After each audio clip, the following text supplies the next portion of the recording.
नमस्कार मित्रांनो, आज मी तुमच्यासाठी एक मस्तपैकी गोष्ट घेऊन आलोय। तर मित्रांनो, ही गोष्ट आहे एका विधवा महिलेची। एक विधवा महिला दुकानावर गेली, 70 रुपयाचं सामान घेतलं आणि 100ची नोट दिली। त्या दुकानदाराकडून 30 रुपये देण्याऐवजी 40 रुपये परत आले। त्या महिलेने पाहितले नाहीत, घरी तशीच गेली आणि घरी गेल्यानंतर पाहती तर 30च्या जागी 40 रुपये आले।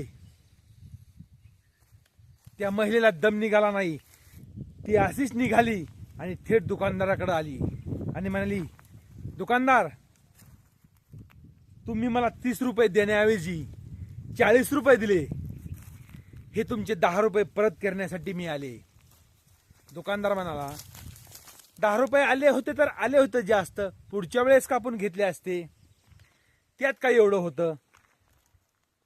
ती म्हणली, माझं सामान संपायला, मी एकटीच आहे खायला, हे सामान संपायला कमी जास्ती मला 8 दिवस लागल आणि 8 दिवस मला झोप यायची नाही की यांचे 10 रुपये मी कधी देऊ, म्हणून मी हे 10 रुपये हे तुम्हाला द्यायला आले। आणि ती महिला गेली घरी आपल्या। पण दुकानदाराला अजून एक चिंता वाटायला लागली की काल एका शेठकडून त्यांनी 5,000 रुपये घेतले होते, पण त्या 5,000 मध्ये 1,000 रुपये जास्त आलते। त्याला वाटलं, आपण बी या शेठचे 1,000 रुपये जास्त घेतलेत, मला पण हे काही नको, मी पण जातो आणि त्या शेठचे 1,000 रुपये वापस देऊन टाकतो। तर तो दुकानदार शेठकडे गेला आणि तो दुकानदार त्या शेठला जाऊन म्हणाला, हे घ्या तुमचे 1,000 रुपये, 5च्या ऐवजी 6,000 आलते। तो शेठ म्हणाला, एवढी काय गडबड होती, नंतर कधी बघितलं असतं, तुम्हाला लगेच यायची काय गरज होती इतक्या सकाळी। तो म्हणला, पण मला लोकांचं डोक्यावर म्हणलं की मला झोप येत नाही, आणि जर कदाचित मी या रात्रीत गेलो असतो तर वरी देवाला काय हिशोब दिला असता मी, आणि काय सांगितलं असतं, चुकून कुणाचे तरी तुझ्याकडे 1,000 रुपये जास्त आलेत आणि तू घेऊन आलास, याच्यामुळे सेठ मला झोप नाही आली आणि मी सकाळी घेऊन आलोय। ते 1,000 रुपये दिले आणि दुकानदार वापस गेला।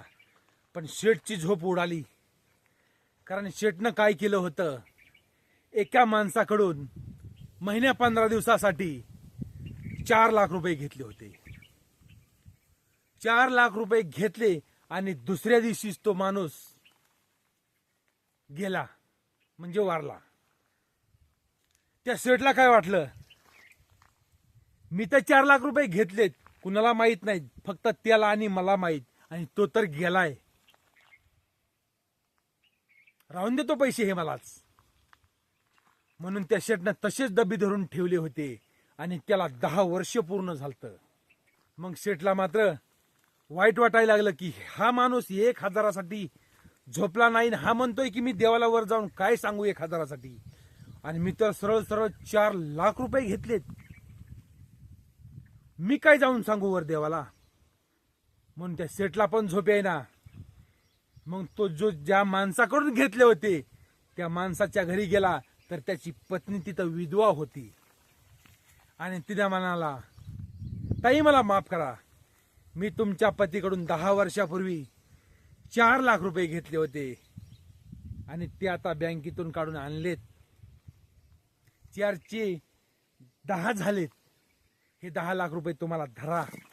कारण हे पैसे जे घेतले होते हे कुणालाच माहित नव्हतं, तुम्हाला पण माहित नव्हतं, ते त्यांना आणि मलाच माहित होतं, पण मला चैन पडाना, म्हणून हे मी तुम्हाला आणून दिले, मला माफ करा।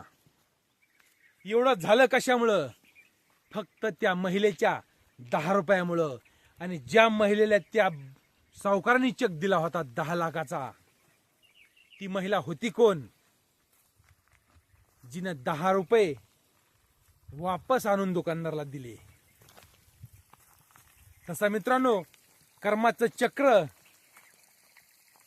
जसं आपण चालू, जसं आपण फिरवू तसं फिरतं। आपण जर कधी कुणाचं काही नाही डुबवलं तर आपलंही कधी बुडणार नाही। भेटूया उद्याच्याला, तोपर्यंत नमस्कार।